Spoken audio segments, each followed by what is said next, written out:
ស្មារតីជាតិនិយមបែបនេះស្នេហាជាតិបែបនេះគឺជាស្មារតីដែលត្រឹមត្រូវដែលថាស្រឡាញ់ជាតិពិតប្រាកដ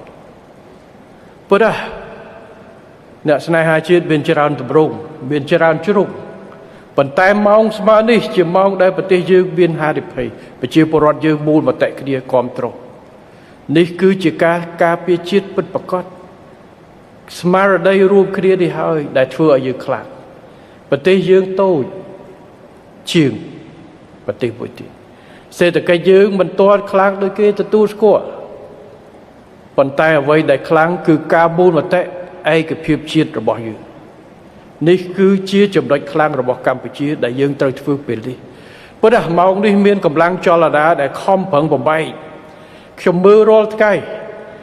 អ្នកបំបែកនោះគឺថាមិនដឹងយ៉ាងម៉េចទេខ្មែរមិនដឹងជាខ្មែរស្អីមិនដឹងជាស្អីទេបាទបន្តិចរឿងសម្បែងឃើញអាដាមទាសីហាបែរឃើញមានតពេកមួយនោះមិនកុំសំដៅអ្នកដែលអត់សក់អ្នកវិភាគមួយនោះនៅមកចង់បំបែកថាឥឡូវតបអតីតភាគីនេះត្រូវគេធ្វើបាបអតីតភាគអានឹងដូចយើងប៉ះគ្នា2011គេនាំគ្នាបំបែកអារម្មណ៍កងទ័ពយើងនៅតាបួនកងពល42ថាគេរុញតែខ្មែរក្រហមទៅស្លាប់រដ្ឋកម្ពុជាអត់ឥឡូវគេមកបំបែកថាណែតាហ៊ានអតីតអានគីអតីតហ្វុនសិពេចគេអត់ឲ្យឡើងសាក់គេឲ្យឡើងសាក់តែ CPP ទៅជារឿងចឹងទៀតពេលដែលរៀបទូមិននៅទៅថាកោះអាស័យវៀតណាមមកយកពេញទៅជាចឹងទៀតកោះអាស័យពីណាចង់ទៅមើលជីទៅអត់ឆ្ងាយទេបាទកម្ពុជាយើងម្ចាស់ការប៉ុន្តែសំដួលសួរថាតើគេចាំបាច់ធ្វើអីបោកសម្បត្តិនេះបើបងប្អូនអ្នកស្នេហាជាតិពិតប្រាកដខ្ញុំថាគួរតែ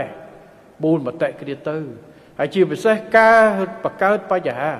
បង្កើតរឿងផ្សេងយកមកបំបែកនេះប៉ុន្តែខ្ញុំមើលគេខំប្រឹងធ្វើយ៉ាងម៉េចក៏ដោយការបំផុសមិនក៏ដោយប៉ុន្តែมันអាចបំបែកនៅស្មារតីរួមជាតិស្មារតីរួមផ្នែកគំនិតរបស់ជាតិរបស់យើងនោះទេជាពិសេសនៅពេលដែលយើងចេញមកការពារកិត្តិយសជាតិរបស់យើងនេះគឺជាកត្តាសំខាន់របស់យើងដែលថាទោះបីជាសត្រូវក្នុងឬក្រៅ